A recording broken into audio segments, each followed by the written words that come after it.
Buenas tardes a todos y todas. Bienvenidos. Algunos, como me estaban diciendo el propio Aurelio, nunca había entrado aquí al edificio central de la Universidad Católica, así que quienes es la primera vez que nos acompaña, bueno, bienvenidos doblemente. En primer lugar, quiero agradecerles por acompañarnos en este día tan especial, que no solo es el cierre de las actividades 2023 de la Cátedra Magallanes, Viajes y Viajeros, que me encuentro dirigiendo desde el año 2020, sino que también es el cumpleaños de nuestro querido fotógrafo y autor del libro Un rescate lleno de historia, que vamos a presentar en el día de hoy. Aurelio González Salcedo, más cariñosamente como Aurelio el Gallego, está hoy de cumpleaños y les voy a pedir un fuerte aplauso. ¡Feliz cumpleaños! Está bien, gracias. Se podrán dar cuenta de que hice coincidir a propósito la fecha. Esto se iba a hacer en el mes de noviembre y bueno, vi 14 de noviembre que nació Aurelio y dije, ya está, entonces lo vamos a hacer el día 14 de noviembre. Detrás de su cámara jugó un papel fundamental a la hora de retratar los acontecimientos que fueron desencadenándose desde la década de 1960 hasta el golpe de Estado del 27 de junio de 1973 y de todo lo ocurrido durante la represión que vino a continuación. Sus fotografías son parte de la memoria de nuestro pasado reciente que venimos investigando desde el Instituto de Historia, Arte y Patrimonio del Departamento de Humanidades y Comunicación de esta casa de estudios. También nos está acompañando en el día de hoy uno de los investigadores que está trabajando en esta línea de investigación. Queremos aprovechar también para rendir homenaje a todas las personas que resistieron de distintas formas esa época de oscurantismo que debió atravesar nuestro país. Me voy a tomar un minuto para nombrar a las personas que hemos estado entrevistando hasta el momento. Algunas también se encuentran presentes. Beatriz Pereira, Brenda Falero, Marta Pacelli, Irma Leites, Belela Herrero, desde Chile, Belela, toda el accionar que hizo a través del ACNUR, Alicia Silveira, Nora Echevarría y su esposo Alfonso Batelli, con una resistencia desde el departamento de Colonia, que muchas veces el interior como que fue más dejado de lado en ciertos estudios y nosotros estamos ahondando bastante también. Marta La Mancha y su hermano Carlos La Mancha y su cuñada Margarita Stoll, Sandra Díaz, que era una adolescente, fue detenida siendo una liceal ella, Antonia Yáñez, española, también como nuestro querido Aurelio, Elena Vicera, Glenda Rondán, Ana Laura Gutiérrez, Cristina Fernández, la cantante Cristina Fernández, Marinela Hernández, hija del abogado de presos políticos Orfeo Hernández, que a veces los abogados hicieron un papel fundamental, piensen ustedes, con todo el riesgo que corrían, y bueno, y que se ha hablado muy poco de ellos. María Julia Listur, que también la tenemos acá como representante de esa resistencia del interior, la poetisa Julia Galemire, que no nos ha podido acompañar en el día de hoy, pero una mujer que ya va a cumplir 101 años y está con nosotros su sobrino. Linda Cohen, una artista plástica que también está por cumplir los 100 años, tiene 99, y ella no solo vivió el exilio de la dictadura uruguaya, sino que sobrevivió a la barbarie fascista y nazi de Europa, porque ella nació en Italia en tiempos de Mussolini. Así que ya se pueden imaginar también. Y a nuestra querida Andreina Rodenburg, más conocida como Rinche, esposa de Aurelio, a quien tuve el placer de entrevistar 2 mañanas y creo que fueron más de 5 horas que estuvimos charlando. ¿Cómo les puedo decir de la vida de nuestro querido Aurelio? ¿Qué les puedo contar? La vida de él, la podemos comparar como con una película de acción al mejor estilo del Hollywood de los años 40 y 50. A veces me acuerdo de Casablanca y todo eso. Bueno, me acuerdo de la vida de Aurelio. Todo comenzó el 14 de noviembre de 1931 en un pequeño pueblo costero del norte de Marruecos en tiempos del protectorado español llamado Ouad Lao. Hijo de padre español de Extremadura y de madre andaluza, a quien llamamos cariñosamente como gallego, como pueden ver, nació muy lejos del norte de España. Nació en el norte de África, pero no en el norte de España.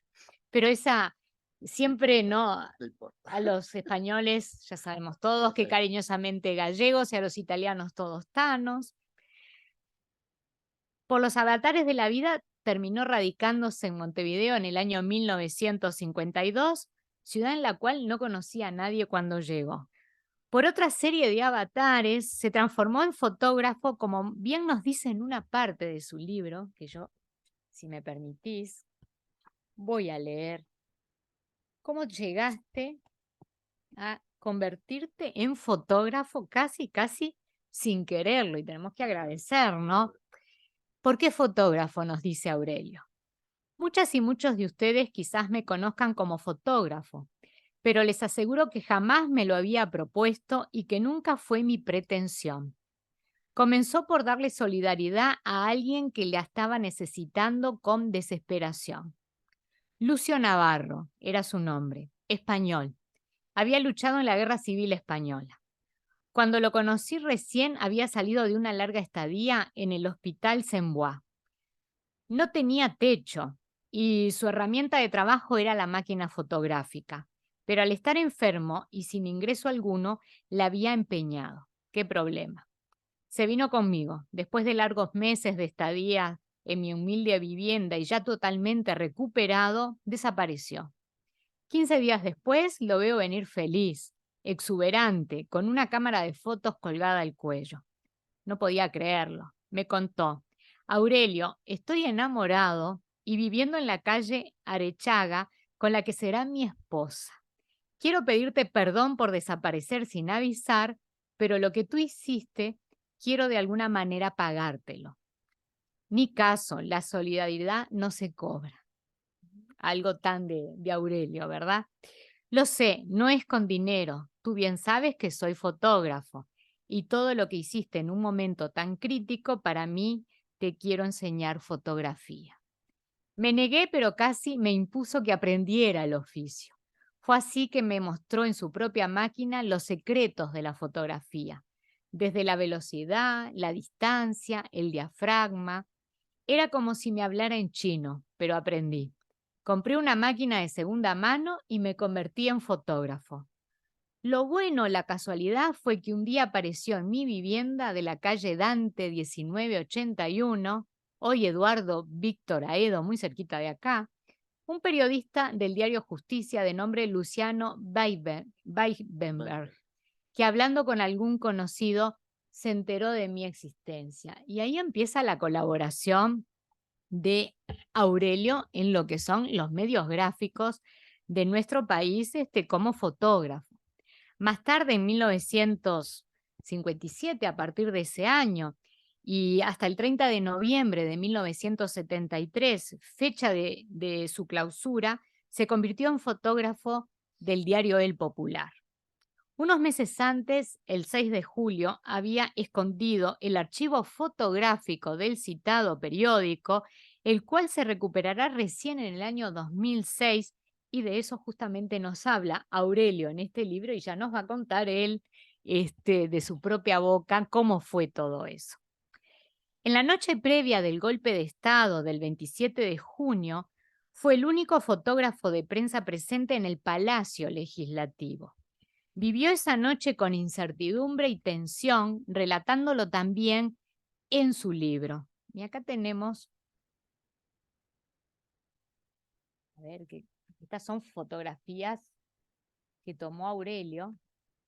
Creo que esta es una de las más conocidas y que se la debemos justamente a Aurelio. Y vamos a ver por qué Aurelio estaba en esos momentos en el Palacio Legislativo, ni que tuvieron una bola de estas que les muestran el destino, pero él justamente estaba ese día en el Palacio Legislativo. Así que viví el golpe de Estado dentro de la Cámara de Senadores, nos cuenta también aquí en su relato. Viví el golpe de Estado ya desde el 26 de junio de 1973 en el Palacio Legislativo. Es más, lo viví dentro de la Cámara de Senadores. Alguien se preguntará, ¿cómo fue que estaba ahí y por qué razón? La respuesta es que estuve por intuición, pero también porque 2 o 3 días antes hubo un acto en un cine de la Avenida General San Martín, donde habló el compañero Rodney Arismendi. Para quienes estuvimos allí nos quedó claro que el golpe de Estado se avecinaba. Eso me quedó grabado. Había algo en mi interior que me insistía que iba a pasar algo. No lo pensé mucho. Tomé la máquina y el flash y me fui para el Palacio Legislativo. No me había equivocado, ni bien llegué, vi corridas y caras de preocupación en funcionarios y legisladores. Pregunté al que tenía más cerca y me dijo que la cosa venía brava, pero que no sabía si se iba a sesionar, pues no había suficientes senadores. Y así era, no había suficientes senadores, los pocos que sí estaban, los vi preocupados. La verdad que nunca supe ni me interesó qué cantidad de senadores tiene que haber para comenzar a sesionar, pero no bien entré en el recinto, vi al senador Enrique Rodríguez y a Francisco Rodríguez Camuso. Un poco más alejados estaban los senadores Hierro Gambardella, Ferreira Aldunate, el profesor Carlos Julio Pereira y otros más, y una cantidad de funcionarios parados atrás de ellos con caras de circunstancias. Cuando entrevisté a Glenda ese día también estaba en el Palacio Legislativo.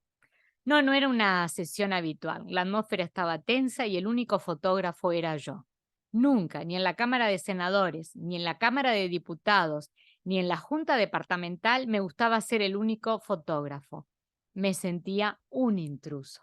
Pero gracias justamente a esa intuición de Aurelio es que nosotros tenemos esas fotografías tan conocidas por muchos de nosotros de lo que fue la antesala de ese golpe de Estado.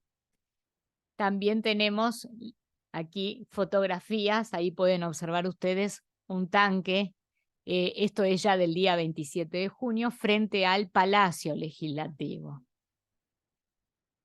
Días más tarde, el 9 de julio, Aurelio fotografió también la huelga general y nuevamente esconde los negativos. En su libro recuerda de la siguiente manera ese día. Y yo acá también quise traerles algunas fotografías de lo que fue ese día tan importante, porque marca lo que fue la resistencia del pueblo uruguayo contra ese golpe de Estado, que ya se empezó, si recuerdan ustedes, a ir dando en cámara lenta, como le dicen algunos historiadores, como Nahum, por ejemplo, desde el mes de febrero, con aquella intentona que hubo. Nos cuenta acá Aurelio, aquel 9 de julio. En todo esto jugó un papel preponderante el periodista de Radio Sarandí, Rubén Castillo. No voy a decir que fue un héroe, pero este hombre flaco y culto se la jugó. Desde su audición una y otra vez repetía el poema de Federico García Lorca. A las 5 de la tarde, a las 5 de la tarde, a las 5 en punto de la tarde. La gente que estaba ocupando fábricas, frigoríficos, facultades, hospitales y sanatorios, los bancos y tantos lugares más, supo que ese 9 de julio tenía que estar en la avenida 18 de julio, a las 5 en punto de la tarde. Esa gran movilización en momentos tan tensos y de tanto volumen debe haber tenido una coordinación enorme. Lo del periodista Rubén Castillo fue algo genial para poder llegar a todo el interior y a cuánto lugar había ocupado. Una vez más y como siempre, fue la clase obrera y los estudiantes el puntal indiscutible para que miles de personas de todas las clases sociales confluyeran aquel 9 de julio de 1973 a las 5 de la tarde en la avenida 18 de julio.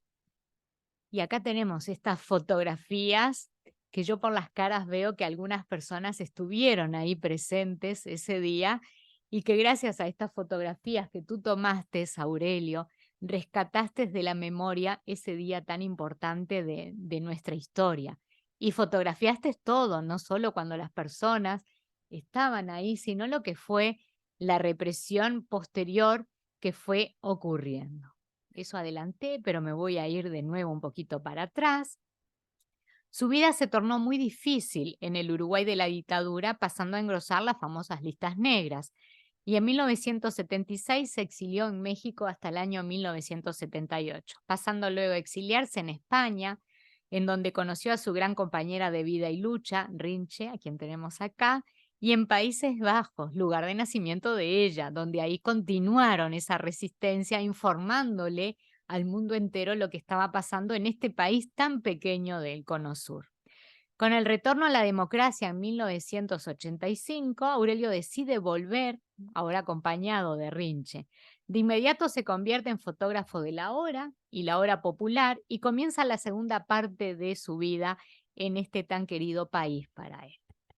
En el libro Un rescate lleno de historia, Aurelio nos presenta no solo el rescate del archivo fotográfico escondido durante 33 años, sino también nos presenta pinceladas de su vida en su tierra natal, porque ahí está la anécdota de cuando estuviste preso en Casa Blanca, que me acuerdo que me la habías contado, y otras anécdotas más.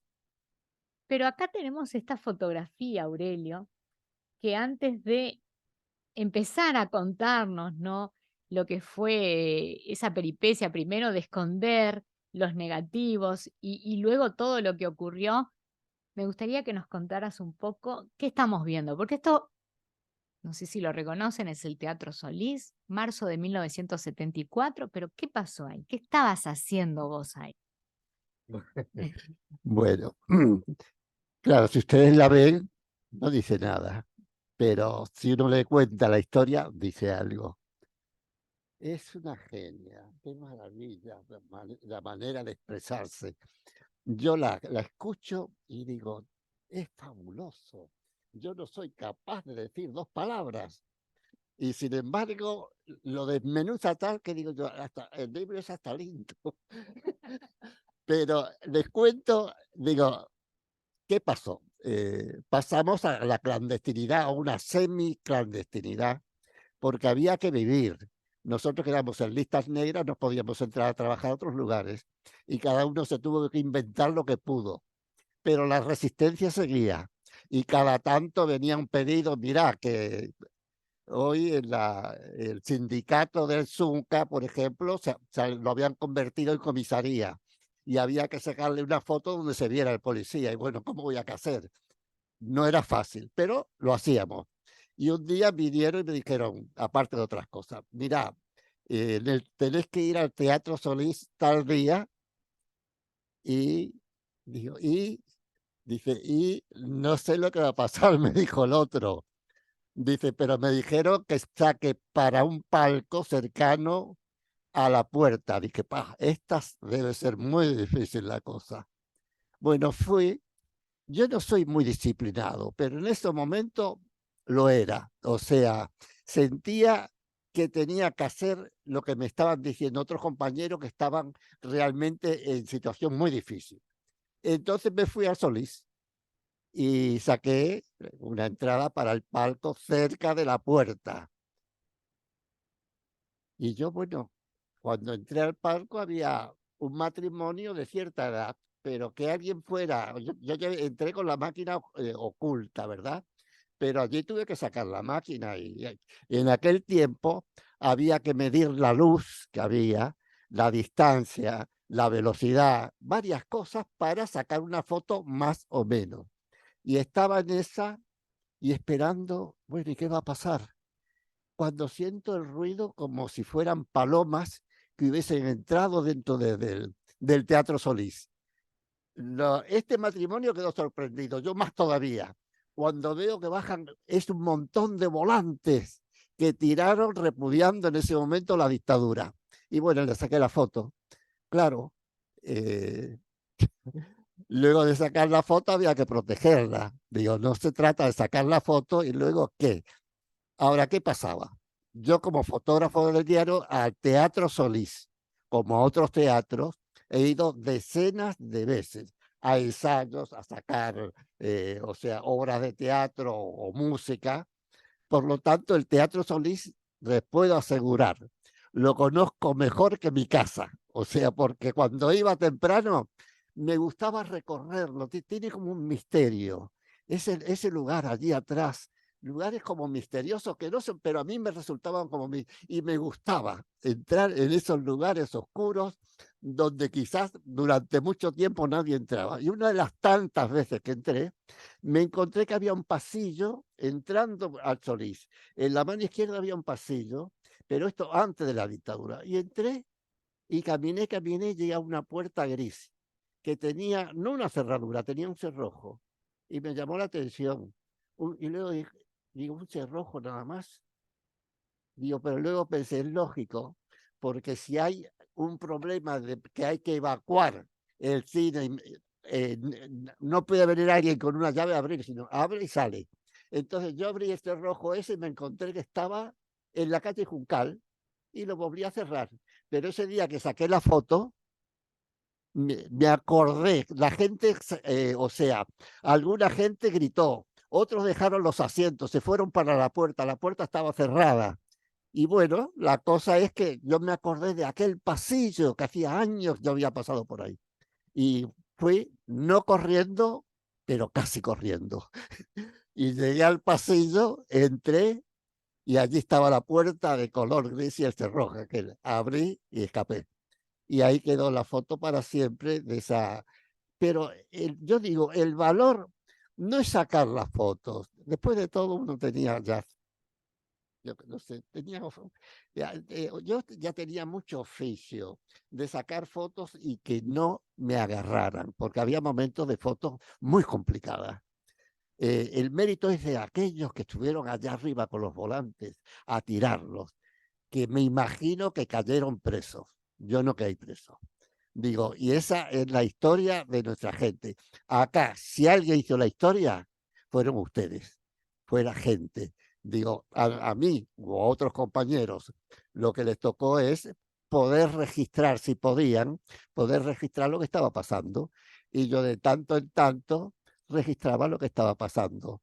Y siento, la verdad, al ver esta foto o las otras que mostró, digo, me entra un no sé qué, digo, porque me hace recordar todo, lo mismo que la noche del 26, este 26 de junio, cuando la vicepresidenta en la Cámara, en el recinto del Palacio Legislativo, habló de aquella noche y de que un fotógrafo que estuvo, que sacó fotos, y es realmente, yo digo, es hasta bonito. Aparte de que uno se emociona, digo, qué lindo haberlo vivido, de verdad, qué lindo haberlo vivido.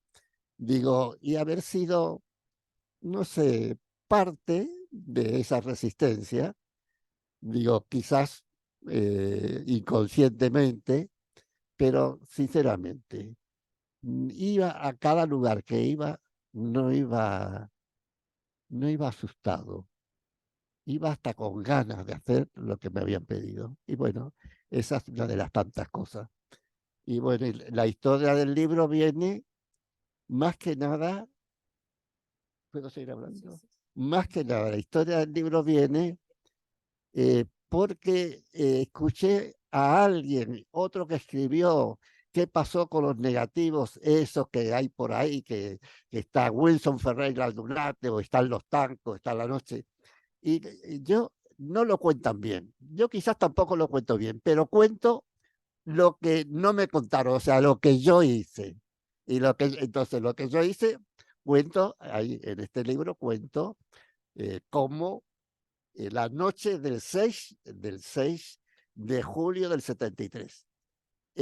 O sea, le dije a un compañero, Héctor Mesa, fotógrafo, acompañarme, digo que hay que esconder este archivo. Antes hablamos con el director me dijo, a mí no me digas dónde lo escondés, cuanto menos lo sepamos mejor.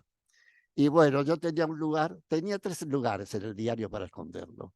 Y en un lugar era muy complicado, porque había o sea, en la parte baja había un ascensor, ya que no funcionaba. Y un día vi que el techo del ascensor estaba desencajado. Y lo saqué y vi allá arriba una claridad. Y por ese cable que va sujeto al ascensor, subí. Yo tenía mucha agilidad, la verdad sea dicha. Subí y me encuentro que estoy en un lugar que eran los techos de los comercios del edificio Lapido. Y allá en el fondo oscuridad. Y bajé, digo, esto es un lugar ideal, pero complicado. Pero los acontecimientos, yo digo, tengo que encontrar otro lugar que no sea tan complicado, pero los acontecimientos se precipitaron y hubo que usar aquello. Y allá los dejamos y allá estuvieron, ustedes los imaginan, aquella noche para dejar esa cantidad, más de 80.000 imágenes. O sea, eran bolsas y bolsas.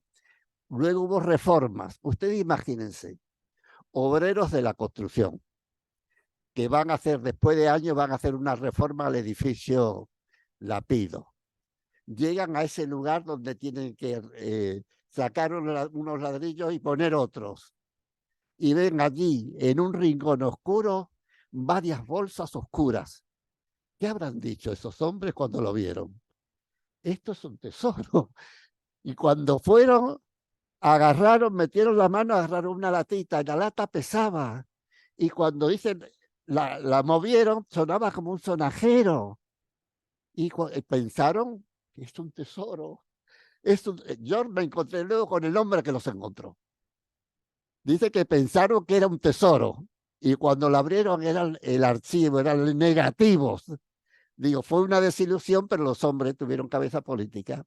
Y en vez de dejarlo allí, tenía que hacer la obra, lo metieron en un ducto.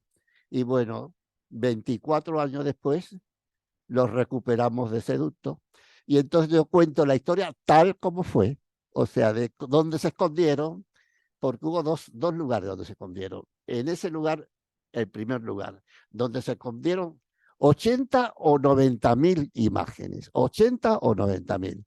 Pero luego en el 13º piso, en una grúa, ¿me permitís? En una grúa que todavía sigue existiendo en el edificio Lapido, el, ¿vio esta grúa que está acá? Bueno, esta grúa está en el edificio Lapido. En aquel tiempo tenía una carcasa que la protegía. Y ahí arriba escondí los negativos de la huelga general, lo que estábamos sacando recién. Y bueno, entonces yo en este libro relato de cómo se escondieron. Luego ustedes podrán, si es que o sea, lo, los momentos, imagínense, en una noche donde había habido una represión terrible, gases, heridos, gente detenida, los guanacos, el ejército, los tanques. Imagínense esa noche allí buscando de cómo penetrar donde estaba la grúa, con esos negativos que para mí eran como un tesoro. No quería perderlo por nada del mundo. Y bueno, estaba en eso y de pronto viene el ascensor, empieza a subir y bajar.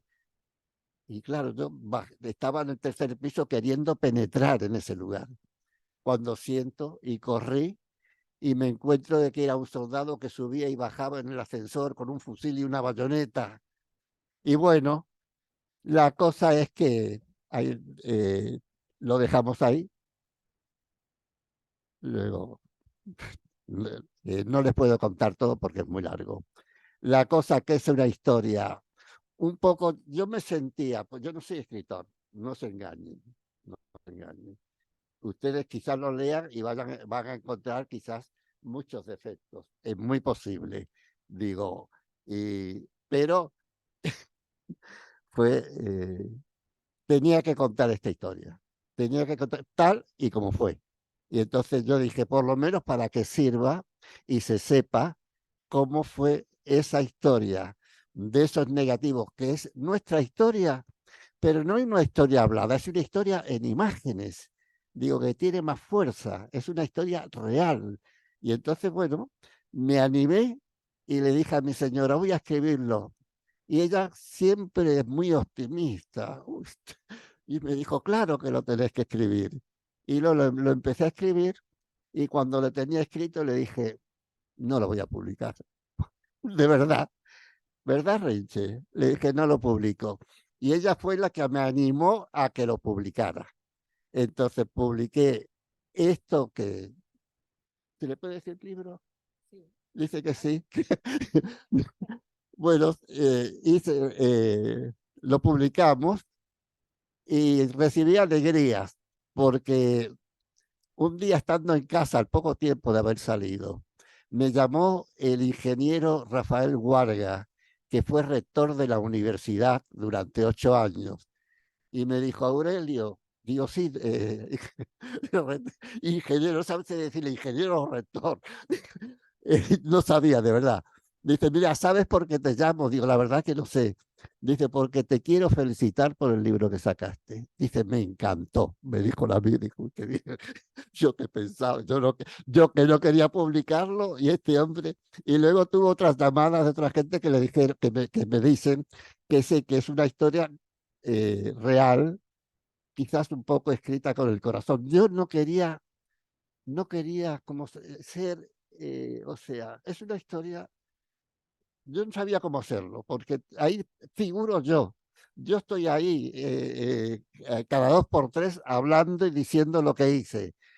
Pero claro, en esos momentos de, era casi, vivíamos casi en solitario y hacíamos las cosas en solitario. Y entonces no puedo, he tratado así todo de dar distintos nombres de distintos compañeros, pero es una historia que real, real. eh, mm, no sé, espero que si ustedes los quieren, que digo que sientan eso, esos momentos tan especiales, tan complicados, porque todo ese interín, luego a mí me detienen en el 75, luego me sueltan, ahí relato cómo fue ese momento de estando allí en la calle Maldonado y Paraguay. Y bueno, es una historia, es nuestra historia, pero sinceramente no me siento protagonista de nada. Yo me siento un testigo, sinceramente. Me siento un testigo privilegiado. Digo, digo, que he podido, lo que pasaba delante de mis ojos, esas fábricas ocupadas, los frigoríficos, los sanatorios, la gente.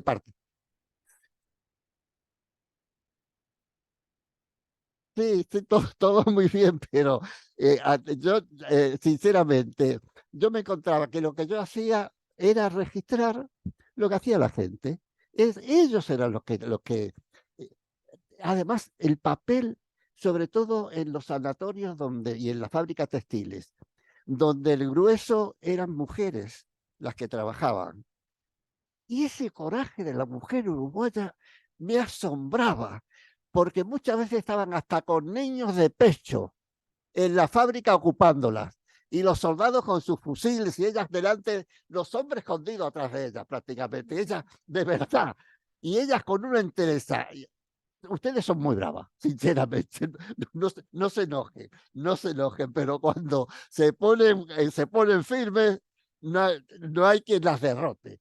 Y aquellos soldados se encontraban con esas madres, porque después de todo eran trabajadoras, pero eran madres, gente sencilla, digo, que estaban defendiendo el derecho a su trabajo, a la libertad. Y bueno, había que sacar esas fotos y ya le digo, yo lo único que hice fue apretar el botón de la máquina y sacar la fotito, pero en eso no hubo mucho misterio.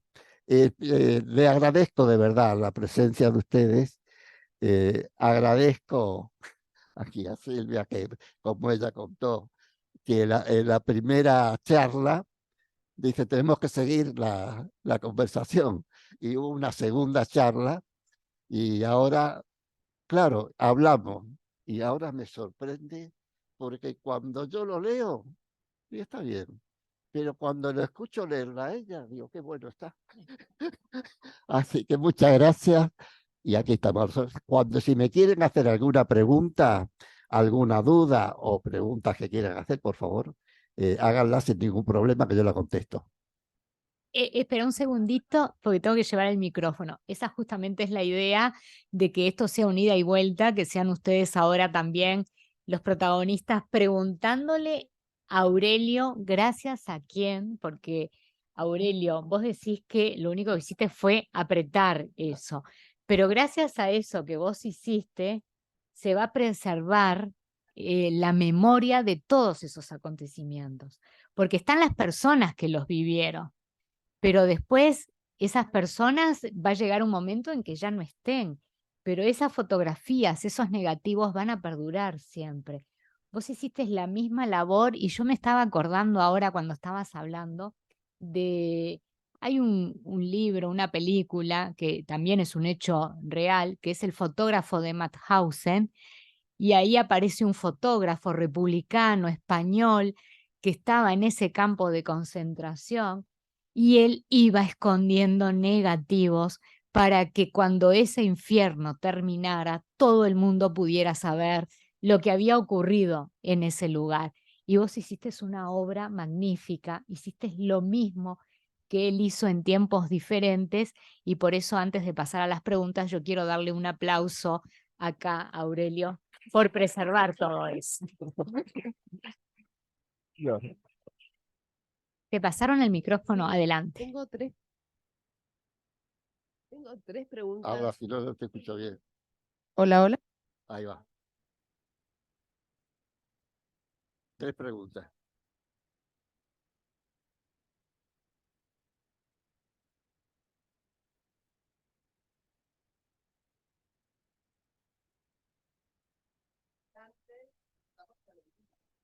Mm. Contame qué dijo, porque no sé qué- Sí.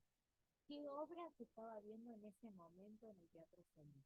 ¿Te acordás? Sí, era una comedia francesa y fue en el mes de marzo del año 74, o sea, en plena dictadura. No recuerdo bien la obra. Lo que sí sé que el teatro estaba lleno, o sea, y se ve que hubo mucha expectativa para ver esta obra que venía desde Francia. Y el Teatro Solís estaba así, de punta a punta lleno.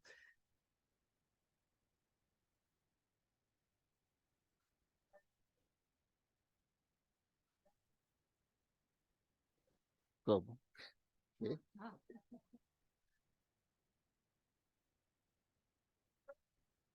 Cuando encontraron las latas, una la abrieron, se veló, ¿no? Sí, No, sí. no, ¿sabes? Contenía lo que no pudimos ver, como eran tantas que era imposible. Ah, sí. Ah, sí, perfecto. Se veló, No. no. Hemos publicado 4 libros de fotos con algunas leyendas. Pero ¿qué ocurre? Un libro puede llevar 200, 300 fotos. Imagínate ahí 80 o 90.000. Digo, es imposible. Se ha hecho un documental que se llama Al pie del árbol blanco, que se puede ver por internet. Al pie del árbol blanco. Hay otro documental o película que es A las 5 en punto. Y otra más que se llama Testigo, que yo relato un poco de cómo son, o cualquiera de ellas se puede ver en internet. Yo relato más o menos como puedo y cuento cómo fue la historia de. Y bueno, no sé si tú me preguntabas en la calle Maldonado. sí. Mira, lo de la calle Maldonado, eh, de- eh, les cuento en 5 minutos. Se va, les cuento en 5 minutos. ¿Qué pasó? Yo vivía en la calle Washington 281, entre Colón y Pérez Castellano, en un primer piso. Abajo había una pequeña fábrica textil y arriba otro piso más. Bueno, no sé cómo contarle todo esto. La cosa fue que un 14 de agosto del año 75, 14 de agosto fue cuando mataron a Liberarse, o sea, el aniversario del asesinato de líder. Y esa noche yo no dormía, la verdad. Cuando se está en dictadura y se está haciendo cosas, pintadas, fotos, uno no vive normalmente. O sea, si duermes, duermes inquieto, si esperando qué puede pasar. Y esta noche mi hijo, con 17 años, me dijo, papá, dice, no sé si fue un baile o un cumpleaños. Me voy porque me parece muy bien. Y yo me quedé. Yo siempre, o sea, el edificio tiene planta, o sea, primer piso y segundo. Y la parte de abajo muchas veces quedaba abierta. Y los apartamentos, lógicamente, cerraban apartamentitos, no apartamentitos. Entonces, yo muchas veces cerraba la parte de abajo. Pero el que venía más tarde, a lo mejor dejaba abierta. Y ese 14 de agosto del 75, golpean la puerta, mi puerta, y dije, mi hijo o perdió la llave o no la llevó. Y cuando abro había 3 policías armados que me metieron para adentro de mi propia vivienda. Ustedes imagínense, yo cuando veo que registraban ese pequeño apartamento y digo, ¿qué buscan esta gente? Yo sé que en cada lugar que han entrado, que han violado la vivienda, harán lo mismo, pero era amedrentar, asustar a la gente, asustar por millones de personas. O sea, los presos podían haber sido 5.000, 6.000, pero la gente que vivía con esa inquietud, esa angustia de que al vecino, al hermano, al padre o al conocido se lo habían llevado, éramos centenares de miles. Y ese era el papel que estaban jugando ellos. Entonces, cuando registraron, me pusieron la capucha. Y yo enseguida lo primero que pensé en mi hijo. Digo, ay, si viene mi hijo, ustedes imagínense, madres ustedes, o no madres, lleguen a su casa que vienen de un baile, de un cumpleaños y encuentran a la madre, al padre, la hija o el hijo con una capucha puesta. Debe ser un momento angustiante. Y bueno, me pusieron la capucha, me dieron un empujón cuando estaba al pie de la escalera y caí hasta el descanso. Yo pensé que me había fracturado acá en el tobillo y una pierna, pero no. Me subieron a una camioneta y me llevaron. El viaje fue corto, de ahí fue cortito, y me dejaron en un lugar que yo no sabía dónde era. Luego sí me enteré que estaba en la calle Maldonado, en una dependencia policial. Estaba tan lleno aquello de detenidos que mi calabozo era la cocina. O sea, me metieron en la cocina. Y debajo de una mesa me tiraron allí. Yo pensé, los primeros días, antes de que mi hijo me trajera un colchoncito, yo pensé que iba a morir de frío. Tengan en cuenta que era el mes de agosto, a piso pelado, era un frío terrible. Y bueno, la cosa es que estaba ahí y para ir al baño había que pedir baño. Ya le corto de esta historia. Y un día que pedí para ir al baño, iba encapuchado, pero la capucha te permite ver tus pies y las baldosas. Y cuando tropecé con algo. Y cuando me llevaban al baño, tropecé con algo. Y claro, vi como un zapato y una pierna. Y pensé, este es alguien como yo que está tirado ahí en el pasillo. Y lo dejé. Y me llevaron al baño. Y cuando volví, ahí estaba otra vez la pierna. Y en la noche estaba soñando. Yo trataba de soñar. Yo mis vacaciones, ustedes jamás capaz han realizado ese tipo de vacaciones. Mis vacaciones eran en el río San José, en un campo donde había tamarices y estaban los bagres y las tarariras. Bueno, y yo pensaba, estando detenido, soñaba con el río. O sea, me liberaba, quieras o no, me liberaba. Cuando entraban ellos para calentar agua y demás, y yo encapuchado, sentía sus conversaciones, decía, este tipo no sabe que yo hace horas que he estado fuera, he estado libre, pero ¿qué pasó? esa noche yo no sé por qué estaba pensando, ¿quién hizo este poema que se convirtió en canción y luego en himno, la Internacional? ¿Quién fue? Y esa noche, cuando me desperté, fue un sueño terrible, porque me despertaron a prepo, pero en sueño. Y cuando me despierto, dije, Eugene Potier es el autor de la Internacional, dije yo. Y ahí me acordé de la pierna, no sé si eran las 2, porque no te dejaban reloj ni nada por el estilo. Era, no sé qué hora sería, si sería la 1, las 2, las 3 de la madrugada. Yo estaba, no había nadie en la cocina. La puerta de la cocina era de vaivén, no la cerraba, porque yo entraba y salía. Y me arrastré hasta la puerta, pensando en aquella persona de la pierna. Y empujé la puerta y veo, como a 15 metros donde yo estaba, una mesa también larga y una persona durmiendo allí. Pero muerto de frío, porque andaba con las manos metidas entre las piernas y durmiendo, temblaba el hombre. Entonces se me ocurrió silbarle la Internacional y le silbé arriba a los pobres del mundo, enteros esclavos sin pan. Pero todo esto silbado. Y el hombre ni se movió. Y yo miraba, digo, si hay algún guardián, y le silbé otra vez, pero más fuerte, y le llegó. El hombre se dio vuelta, se sacó las manos que la tenía entre las piernas, se sacó las manos, se las metió entre la capucha, le volví a silbar y el hombre se sacó la capucha. Yo me quedé, imagínense, yo cuando lo vi me quedé de piedra. A ese hombre yo le había sacado la foto de cuando se había casado. A ese hombre le había sacado yo la foto cuando se había casado. Y, ¿sabe? Yo sinceramente, agarré, corrí, me saqué la capucha, no me importó si me agarraba, me saqué la capucha, corrimos y él me reconoció y nos abrazamos como jamás he vuelto a abrazar a alguien esa noche allí.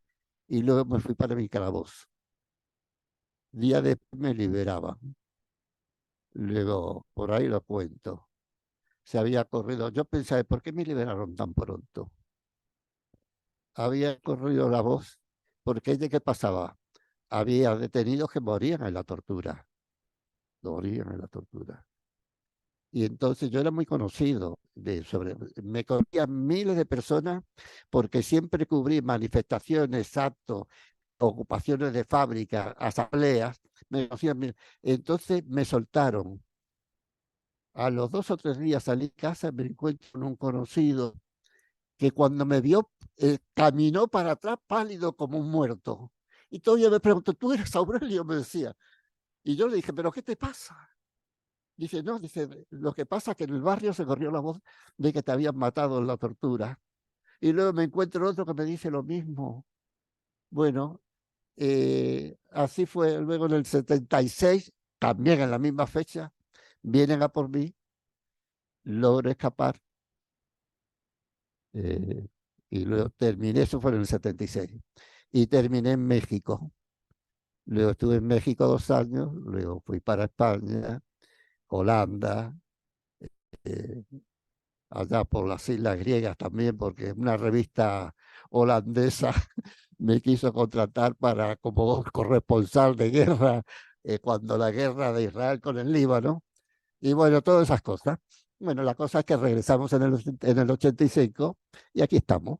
Y bueno, entonces he tratado de, como pude, de escribir esta pequeña historia que ya le digo, yo siento de que, y lo digo de verdad, que los protagonistas fue la gente más sencilla, de los barrios más sencillos, esa gente que vive, o sea, en la periferia de Montevideo, donde años atrás no había saneamiento, el transporte era escaso.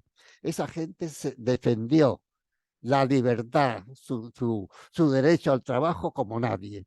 Digo, bueno, nosotros como fotógrafos, ya con mucha experiencia, y sacábamos lo que ellos hacían. Nada más que, aquí no hay otra historia. Los protagonistas, ellos y ellas. Nosotros, testigos, de verdad.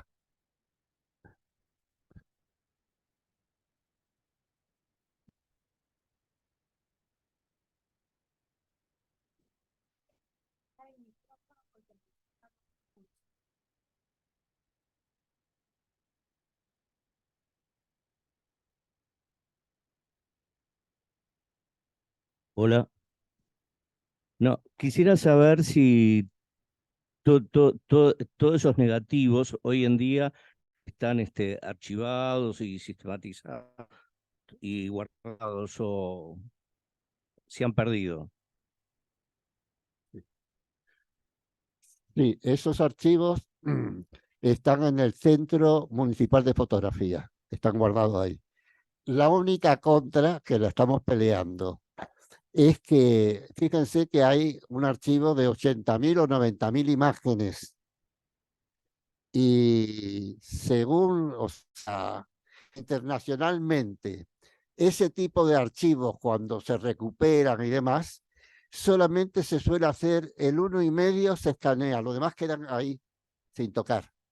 Entonces yo lo que quiero que la Intendencia, el Centro Municipal, no haga solamente el 1,5, haga por lo menos la mitad de ese archivo, porque es una historia, digo, nuestra, muy nuestra, de un Uruguay que cambiaba, un Uruguay, digo, donde yo por mi profesión lo viví de cerca, o sea, vi cuando se creó la Central de Trabajadores, hoy PCNT, vi cuando se creó el Frente Amplio, vi, o sea, un montón de cosas que son historias, digo, historias en imágenes.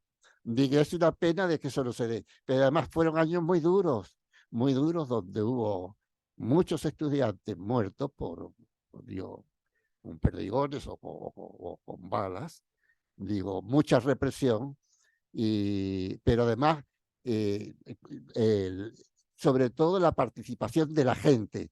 La gente nunca se entregó, siempre luchó. Digo, en momentos donde los uruguayos, cuando se cerraban todas esas fábricas textiles y otros lugares, se iban familias enteras para Argentina y otros lugares, mucha gente aquí se quedó, resistió y luchó. Y bueno, todo está en fotografía. Eh, yo creo, me dijeron, no sé si es así, que hay pocos ejemplos en el mundo de que haya ocurrido algo de este tipo. Que se haya sacado esa foto, que se haya escondido y luego de que se hayan podido recuperar. Pero además, cuando se recuperaron, yo sinceramente, el día que las recuperamos, el archivo grande, fue el 10 de marzo del 2006. Y como no sabíamos dónde estaban los negativos, pero alguien sí sabía, un tal Quique, que ahora eso es una estación, un parking. Dijo, yo sé dónde están los negativos. Están en un ducto, pero muy difícil de sacar. Muy difícil porque el ducto es estrecho. Pero hay un montón de latas y negativos sueltos. ¿Cómo los sacamos? Fíjense, con este asunto de la foto me ha invitado en distintos lugares. Y esta vez me invitaron, yo qué sé, en Ginebra, París, Grenoble, Lisboa, Barcelona. Pero en París yo le decía a los franceses que estaban viendo una exposición de fotos, digo, dice, ¿cómo rescataron esos negativos? Y yo le dije, con tecnología de punta.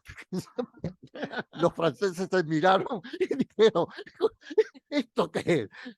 ¿Cómo fue? Digo, con una piola y un imán.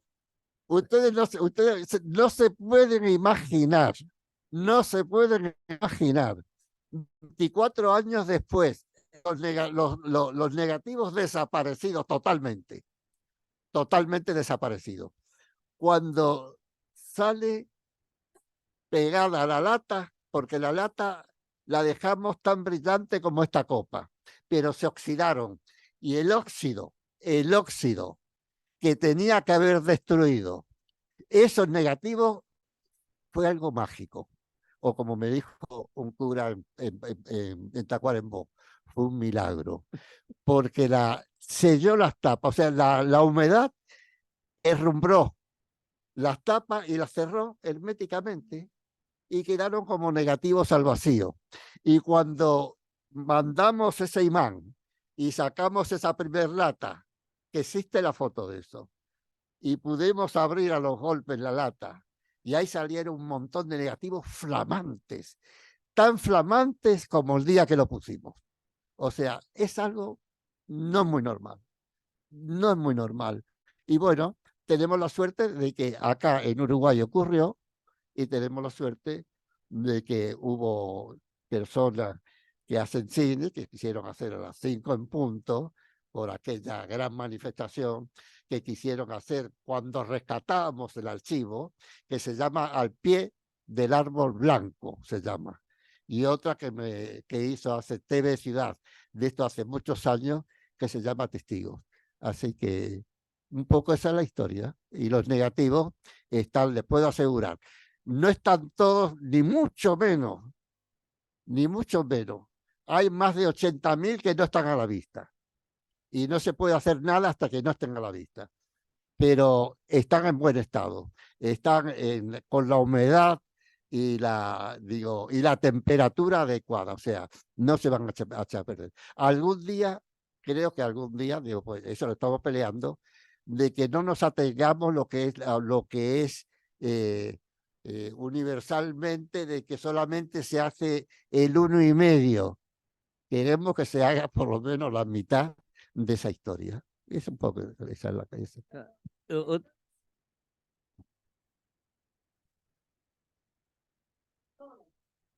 Porque de lo contrario no habría habido fotografía, no habría un No, solo lugar, te escucho no había un perfectamente. solo lugar, no hubo una manifestación de la FEU de los 60, por ejemplo, que tú no estuvieras. Sí, no, Llegaste hasta la huelga general del 9 de julio, también. No había un estudiante que no te conociera, no había un obrero que no te conociera. Por eso tuvimos la suerte que estuviste vos. sí, no, bueno, ¿qué pasaba? Mi padre siempre sufrió mucho conmigo. Dice, tú eres muy apasionado. Todo lo que eres, ya, todo. Si pasa tal cosa, ya, ni duermes, ni comes, ni... Y en el diario me pasaba eso. Yo, sinceramente les digo, cuando miraba el reloj, era para que no pasara la hora, que todavía quedaba mucho por hacer, no sé si me entiende. Y entonces, lógicamente, si eran las 7 de la tarde, me tenía que ir y había una... Yo no me iba y luego me quedaba hasta las 2, las 3 de la mañana o hasta el otro día en los frigoríficos ocupados. Nosotros con el compañero Ismael amanecíamos en la puerta del frigorífico y lógicamente la gente veía que había un fotógrafo, que éramos varios, pero digo, yo en particular siempre le puse pasión digo, no, yo sé que tiene valor que tengamos esa historia que la haya podido salvar, pero era parte del juego, ¿no? O sea, yo sinceramente, cuando leo, el otro día estaba leyendo un pergamino viejo que me dieron los obreros del transporte y ponía por tu heroica lucha, digo, no, para un poquito, no, para un poquito, que no es para tanto, no es para, sinceramente, no es para tanto. Yo no lo sentía así, sinceramente, no lo sentía así. A mí me gustaba hacerlo. Eh, yo me enamoré, ¿sabe por qué me enamoré de mi profesión? Me enamoré por digo, cuando ese Uruguay que yo conocía del centro y fui a parar a ese Uruguay, a ese Montevideo de las afueras, pero cuando fui a parar al interior y fui allá a Bella Unión y vi digo, o los remolacheros con su trabajo infernal, donde se le deben romper los riñones allí escarbando, digo, la verdad, digo, ahora cuando entré a este edificio, digo, ¿quién hizo este edificio? Y me acuerdo del poema, ¿quién plantó estos olivos? ¿Quién hizo tal ladrillo? ¿Quién? ¿Quién? Son los trabajadores. O sea, es el alma. Digo, yo entiendo de que el trabajador es también un trabajador intelectual, vamos a entenderlo. pero somos nosotros, o sea, los trabajadores, tanto manuales como no manuales, los que hacemos que este mundo camine y los que queremos un mundo, todos queremos un mundo mejor, donde la gente tenga sus necesidades cubiertas. Estamos peleando porque así sea. Sé que es una lucha larga. Digo, yo, como dijo Silvia, yo ya tengo 96 años, pero les digo lo siguiente. Hoy, 14 de noviembre del año 2023, yo ese mismo día, hace 70 años, llegaba al Uruguay. O sea, yo llegué el 14 de noviembre del año 52 y llegué además con lo opuesto. Llegué de polizón en un barco, sin solamente pantalón, camisa y zapatos, sin conocidos, y los marineros hicieron una colecta para mí, los marineros de Aldrea C se llamaba, que yo lo tomé allá en Canarias, y me dieron un montón de miles de liras, que cuando los cambié, le estoy hablando del año 52, cuando cambié esos miles de liras, eran 36 pesos uruguayos. Era mucho, no vayan a creer, era mucho. Y ahora yo no sabía si contarle, pero se lo cuento ya. Yo siendo muy chiquito, fíjese, estamos acá en la Universidad Católica. Y yo cuando era chiquito, y estábamos en guerra, yo era muy chico, pero había guerra, y había trincheras, y había bombas, y había no sé cuántas cosas más. Y un día, después de que terminó la guerra, un conocido, el padre lo mandó a Madrid a estudiar. Y sentía a mi madre con unas vecinas, dice, este manda al hijo, se va a mandar la tal carreraza. Y yo digo, ¿para qué van a Madrid a correr? Esa es la verdad. Y cuando bajé, cuando llegamos aquí el 14, bajé, empecé a caminar con ese montón de liras que lo cambié. Y pasé por la universidad. Digo, mira, si sería, pobrecito de mí, que yo creía que los que iban ahí iban para correr. Y bueno, esa es digo, le quiero decir, fíjense, ustedes se tienen que ubicar. Un pequeño pueblo del norte de África, un pequeño pueblo, donde el simún, ¿saben lo que es el simún? Es el viento del desierto que trae arena y arena y arena que quema hasta 50 grados, donde todas esas cosas las vivíamos, donde el fruto principal, no digo que no existiera el naranja y los higos y las brevas, pero el fruto principal es la higuera, esa palma de punta, da un higo, que es todo puro pincho, y hay que sacarlo, o sea, hay que tener habilidad para poderlo sacar. Bueno, todo eso vivíamos, y para nosotros era normal, no era una cosa tan anormal. Ustedes, mujeres, allí en Marruecos andarían con la chilaba y con la carita tapada. Digo, así, todavía es así, todavía es así. Allí no existe el noviazgo, existe, o sea, las familias, el que tiene un varón y el que tiene una hija se hablan. Che, mira, no dicen che, pero más o menos. Tengo ahí un hijo en edad de casarse, vos tenés una hija de cada. Vamos a arreglar. Y arreglan. Y luego, por eso, ¿cómo se llama? La dote. Entonces, una dote que en aquel tiempo al menos podía ser, que no era poca cosa. A lo mejor eran 3 camellos y 10 o 20 ovejas, según la calidad del esposo o la esposa. Digo, y ahí fue donde yo viví y me crié. Y no me afectó para nada. Cuando yo llegué acá, que no, ¿saben lo que yo conocía del Uruguay? Les cuento, después de todo estaba contado ahí, le estoy contando. Resulta que yo, en mi juventud, pobre vieja mía, cómo sufrió conmigo. En mi juventud yo pensaba, con un amigo Mauricio, que podíamos viajar por donde nos daba la gana, sin pasaporte, sin documentos, sin visa, y entonces cruzábamos la frontera y nos fuimos cerca del desierto Sahara y le hablamos a los tuares, que son los hombres del desierto, si nos ayudaban a cruzar el desierto porque queríamos ir a Mauritania. Éramos unos locos. Y cuando la cosa fue que el día que llegué al Uruguay, digo, ¿sabe por qué? Porque era conocía el Uruguay, porque nos agarraron con esa cosa de, nos agarraron y nos metieron presos, que no fue tan complicado. No fue, luego les cuento porque no fue tan complicado.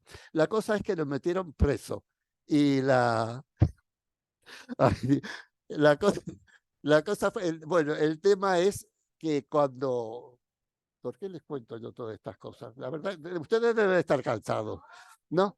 De- La, la cosa fue que estando preso, nos pusieron a hacer zanjas para hacer casas para la policía de un pueblo cercano a Casablanca que se llama Bourg-Nassel, se llama el lugar.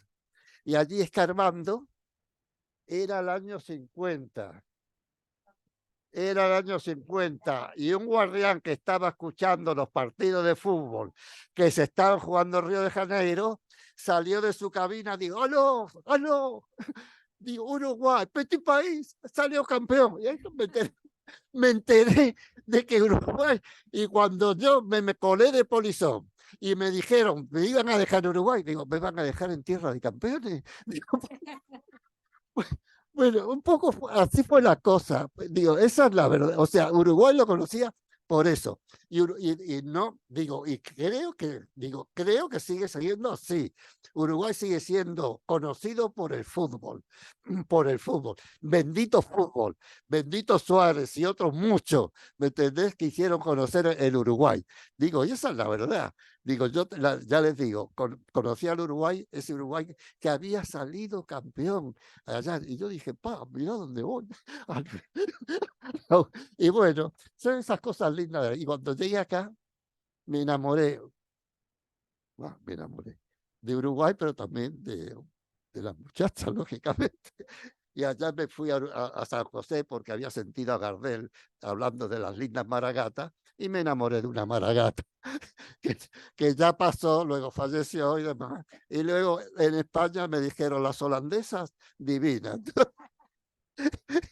Y acá estamos. Y bueno, eso es un poco la pequeña historia.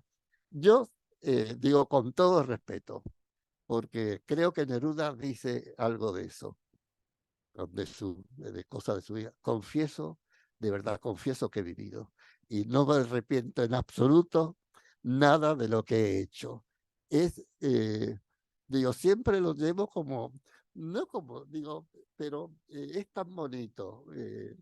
Sentir cumpleaños, sí, y resulta que cumplo años y cumplo 70 años de cuando llegué acá. Entonces, hace años, una revista de la Unión Soviética cuando existía, se enteró de que yo le saqué a un policía cuando me iba a tirar un tiro, yo le saqué la foto, un tal Telechea, me hizo toda una nota y dijo, ¿cuándo llegaste al Uruguay? Digo, el día de mi cumpleaños. Y entonces él, en la revista, que luego me la mandaron y la hice traducir, pone, bueno, llegué al Uruguay el mismo día que cumplía años. Es como si hubiese nacido en el Uruguay. Y me encantó, me, me encantó que me dijeran que es algo, y es verdad un poco. Digo, sufro con la celeste, vibro con la celeste. Yo, sinceramente, hoy creo, me decía mi compañera, porque yo estuve en México como exiliado. Me dice, ¿verdad que México es muy lindo? Digo, es muy lindo, pero a mí me gusta Uruguay, me gusta vivir en Uruguay. Y viva el Uruguay, y su gente, su manera de ser, todo un montón de cosas. ¿Qué quiere que le diga? Eso es lo que le puedo decir. Y muchas gracias. Teníamos, creo que otra pregunta más por allá atrás y después acá adelante, me parece. Sí, quería saber, porque mucho se ha hablado de dos fotos famosas, una en el Palacio Legislativo, cuando están entrando todo el Salón de los Pasos Perdidos, cuando están todos los militares así entrando, y después la otra foto, la que está Michelini con Gutiérrez Ruiz. Y escuché en El Espectador que había, no recuerdo el nombre ahora, de un fotógrafo que tenía una columna todas las mañanas, que habló mucho sobre esas dos fotos y las características técnicas, cómo se sacó, pero también habló como de algo misterioso que no estaba muy claro quién las había sacado. A ver si sabés algo de eso, de esas dos fotos. ¿Cómo?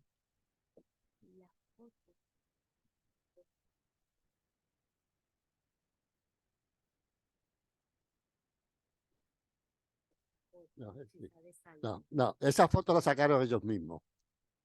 Ellos mismos se hicieron sacar la foto para inmortalizar su fechoría. Esa es la verdad. Ellos mismos se hicieron sacar la foto. Van a los Rambo, como si fueran unos Sí, van todos superhombres. así. Eh, Gregorio Álvarez era muy bajito y tenía un pistolón así de grande.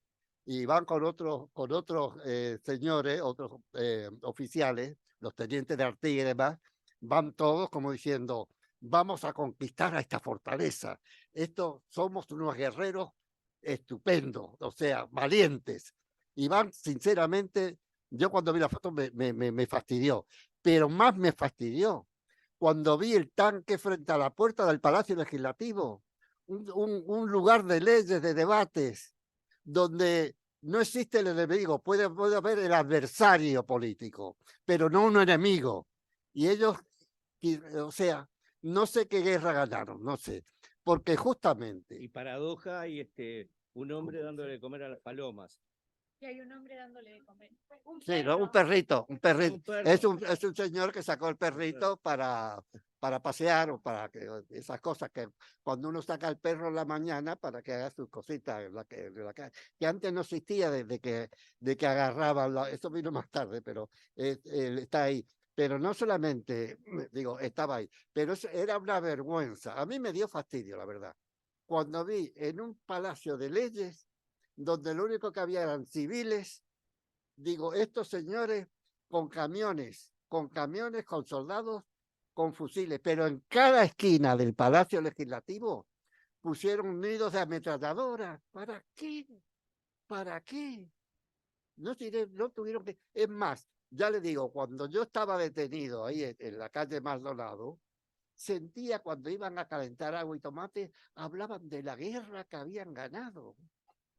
Pero hablaban como si hubiesen estado no sé dónde. Y hablaban de esa guerra que yo digo, pero ¿será posible? Eso, estando allí, debajo de la mesa tirado, con la capucha, sintiendo eso, decía, pero me daba ganas de decir, pero señores, ¿qué guerra ganaron? Digo, pero es así, cada uno se pone, no sé si existe aquí las condecoraciones, pero si existe, capaz que se pusieron varias por esa lucha heroica que tuvieron, digo, no lo sé.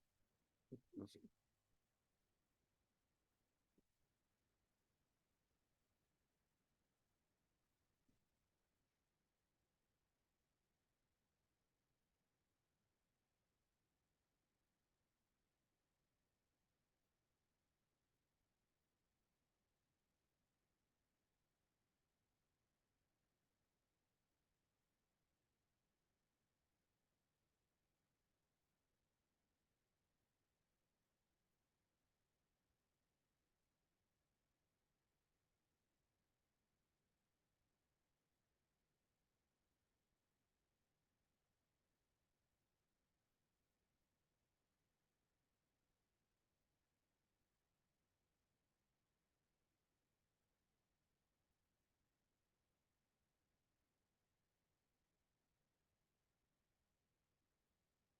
Quiere que le diga una cosa, y se lo digo sinceramente.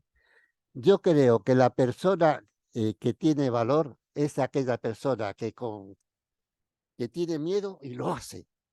Yo era muy imprudente, sinceramente era muy imprudente, porque hay que ser, imagínense ustedes, eso fue cuando la invasión a Santo Domingo, donde las fuerzas de los Estados Unidos junto con varios países de América Latina invadieron Santo Domingo.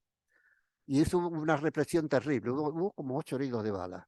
Imagínense ver a un oficial que yo lo conocía y él me conocía. O sea, sabíamos quién era, yo sabía quién era él y él sabía quién era yo. Y lo veo esa noche con un arma terrible, se sentían los disparos y cuando lo vi dije, le tengo que sacar la foto a este hombre porque tenía fama de un tipo muy represivo.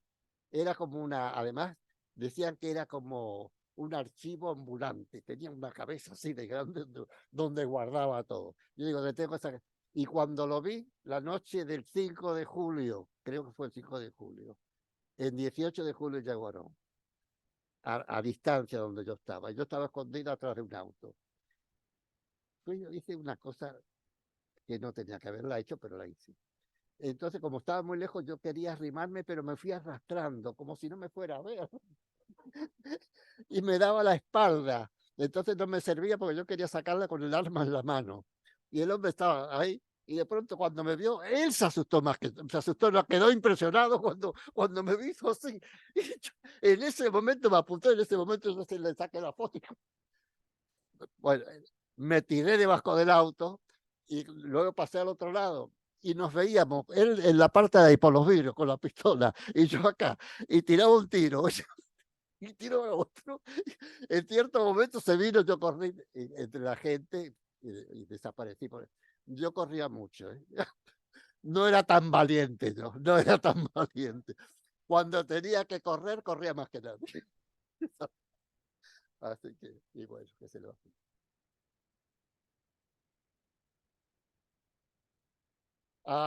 ¿Quiere que le cuente eso?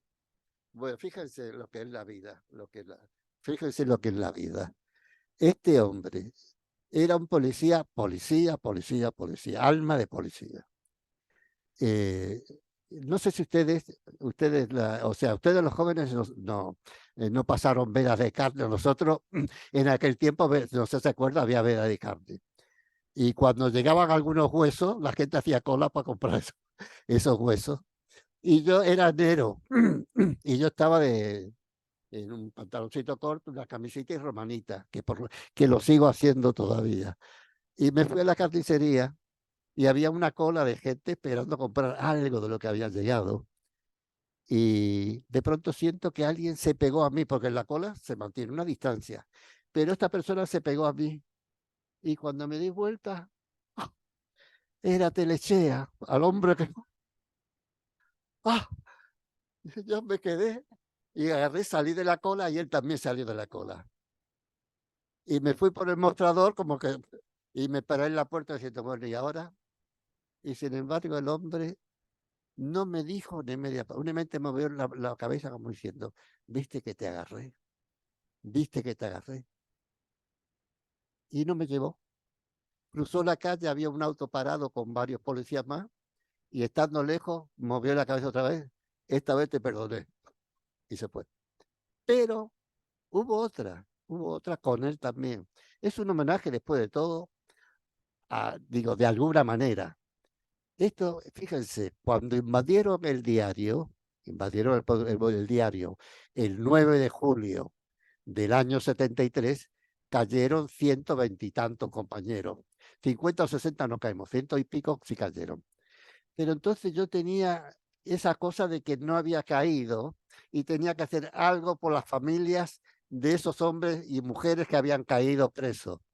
Entonces, ¿qué se me ocurrió? Yo tenía diarios viejos en el diario, empecé a ver la gente que avisaba en el diario, Bracafé, el taller tal, y me fui, empecé a contarle, mire señor, tengo 120, hay 120 compañeros presos y las familias no han cobrado, ¿usted no me ayudaría? Bracafé me dio un montón de frascos de café. Otros me daban dinero, pero fue tanto el dinero que iba a casa de algunos compañeros. Imagínense, usted el marido preso o la señora presa, y viene ahí y golpea la puerta, y es un conocido, que era yo. Y dice, Aurelio, ¿qué haces acá? Digo, mira, te vengo a traer plata de la colecta que había hecho. Digo, te vengo a traer plata y cuando vayas al cilindro a llevarle comida o la frazada a tu marido, lleva algo más para algún otro y así distinto. Pero me sobraba plata cantidad. Y entonces, ¿qué hice? Me fui al mercado Modelo, que está ahora cerrado, y contraté un camioncito y lo llené de todo. Sobre todo fruta, y también no sé por qué me dio por unos cajones de huevo, que luego me dijeron que sí, que le sirvió. Y agarré ese camión y lo llené de todo. Y me lo llevé al cilindro. Y cuando llegamos al cilindro, un soldado con fusil me dijo, ¿usted dónde va? Dijo, mire, voy a llevar víveres. Y entonces pegó el grito, cabo, cabo. Y ahí apareció otro soldado sería cabo. ¿Qué pasa? Dice que el señor dice que trae comida para, para conocidos, este camión. Dice, esto no es para mí, dice. Y se fue para adentro. Y a los 5 minutos sale el que estaba a cargo de esa prisión que fue el cilindro. ¿Y sabe quién era? José Luis Telechea. Y ahí yo con el camión cargado todo de fruta. Él salía y un miliquito con el fusil, el otro y los dos nos quedamos que no sabíamos qué decirnos. Y agarró, alguien le dijo, es el fotógrafo, le pegó un codazo. Ese se le dijo. Y se vino para donde yo estaba. Y me dijo muy bajito, ¿qué hace usted acá? Digo, mire, oficial, ¿qué hace acá? Usted es un audaz, márchese. Digo, pero mire, bajen esto. Bajaron, dije, ahora márchese. Y no me dejó. Ya ven.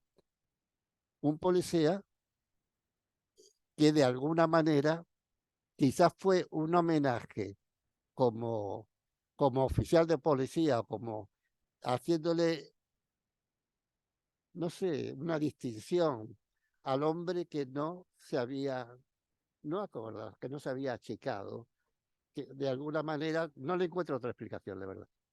No se la encuentro, pero pasó eso, de que dura 2 veces que me tenía que haber llevado, no me llevó. Esa es la verdad. Para Telechea.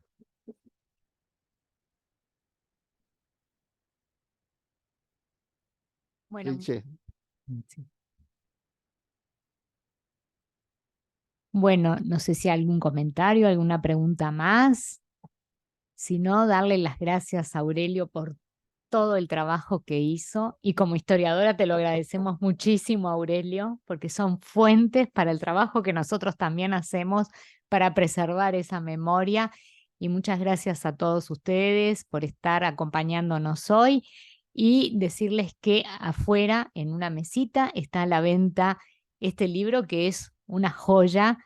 Realmente uno se lo lee de una, vamos a decir, porque yo les leí algunos fragmentos, pero ahí están varias de las historias que, no solo las que contamos hoy, sino otras historias que ha vivido Aurelio en esa vida tan de aventurero, el Indiana Jones de la fotografía, no sé cómo decir. No, no, el agradecido de verdad, el agradecido soy yo. Yo sé que soy muy entreverado para hablar, ¿no? Ah, qué bueno. No, de verdad agradezco la presencia de ustedes. Ya les digo, el relato me tuve que decir, bueno, me pasó esto y tuve que contarlo en primera persona. No me quedó más remedio. Pero estoy seguro de que quizás no todo, pero quizás parte del libro le va a gustar. Es una historia real, una historia nuestra, sin ninguna pretensión. Si los archivos rescatados sirven para, digo, y creo que van a seguir sirviendo, y el centro municipal tiene que hacer el resto para que se vea y se tenga, digo, bueno, y esto es un pequeño aporte, nada más que un pequeñísimo aporte. Gracias por haber estado.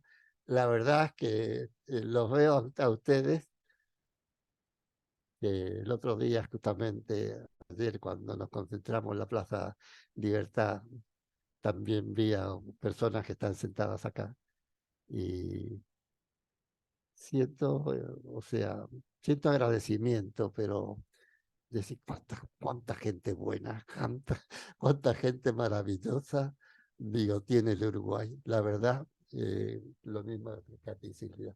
Agradezco enormemente la presencia de ustedes y sí, lo que dijo Silvia y lo que yo pude más o menos contar, eh, digo, espero que haya sido de su agrado. Muchas gracias, muchas gracias.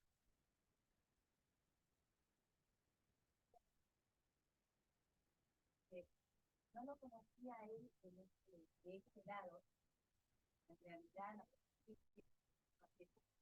Ayer cuando fuimos a la marcha con Nelly, fuimos a la marcha y dio la casualidad que nos paramos al costado de él. Y en un momento yo lo miro y digo, yo a este señor lo conozco. Y Nelly sabía toda esta historia. Pero yo digo, yo lo conozco de otro lado.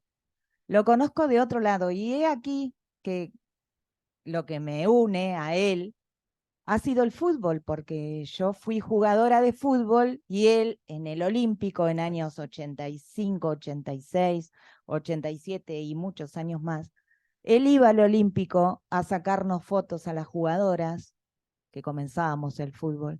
Y nunca me olvidé de su rostro y jamás supe que él fue protagonista de todo esto, que me encanta porque, bueno, yo también he sido una luchadora, digamos, y defensora y por los derechos sociales y los vulnerables. Y la verdad que me emocioné mucho al conocer la historia ayer y dijimos, y hablando con su señora, que entablamos una charla, que vimos los libros allí, y bueno, ella nos invitó para venir hoy y la verdad que me siento encantada de conocer su otro lado, porque la verdad que a mí me unía aquel recuerdo de aquel fotógrafo que nos iba a fotografiar al Olímpico. Muchas gracias. No, yo digo algo. Cubríamos todo tipo de cosas, carnaval, el día de las playas, fútbol, prácticas de fútbol. Y a mí la cancha de Rampla, no sé si alguno de ustedes la conoce, es una cancha preciosa, al lado de la bahía, donde la pelota muchas veces va al agua, va a parar al agua. Y cuando ellas eran chiquilinas muy jovencitas, practicaban, llegar allí era, o sea, yo he sacado fotos de futbolistas que practican, pero todos seriotes. Ellas no, aquello era una fiesta, o sea, se reían de todo, hasta de lo que hacían mal. Total, yo digo, qué alegría que el fútbol tiene que ser así, o sea, que no tiene por qué darse patadas, digo, que se puede, digo, jugar con vigor, pero con alegría, ¿me entiendes? Y ustedes, me imagino con muchos equipos femeninos, tienen esa virtud, juegan con esa cosa de cómo son ustedes, que son maravillosas, de verdad. Y ella era número 5, jugaba el número 5. Era como un Obdulio Varela, algo por el estilo. Y bueno, y sí, sacábamos las fotos de todas esas cosas. Qué lindo, la verdad, haber estado y vivido todos esos años. Sinceramente, no solamente era ir a la puerta a los frigoríficos, sino esa otra parte del cerro que es parte de... A mí me pareció maravillosa. Allá hay otra pregunta. No es una pregunta. Aurelio, a vos se te conoce no solo, yo te voy a tutear, se te conoce no solo porque se te conoce de verte en todos lados, vos sos un militante de la vida. Yo te encuentro en todos lados, en las plazas repartiendo volantes, no solo sacando fotografías, no, militando por la vida. Y es más, no solo se te conoce tú, no solo se conoce tu aspecto físico, sino hasta tu voz. Un día iba en el ómnibus, me siento, y siento una voz al lado, y digo, esta voz me resulta conocida. Me doy vuelta y eras vos. Y Aurelio, sí, y me dejás sacar una foto contigo, por supuesto, me dijiste, tengo una foto contigo en el ómnibus, en el no me acuerdo cuál, ibas para el centro, y la tengo guardada, como un recuerdo de la vida, ¿está? Era eso. Bueno. La feliz, que los cumplas feliz, que los cumplas Aurelio, que los cumplas feliz.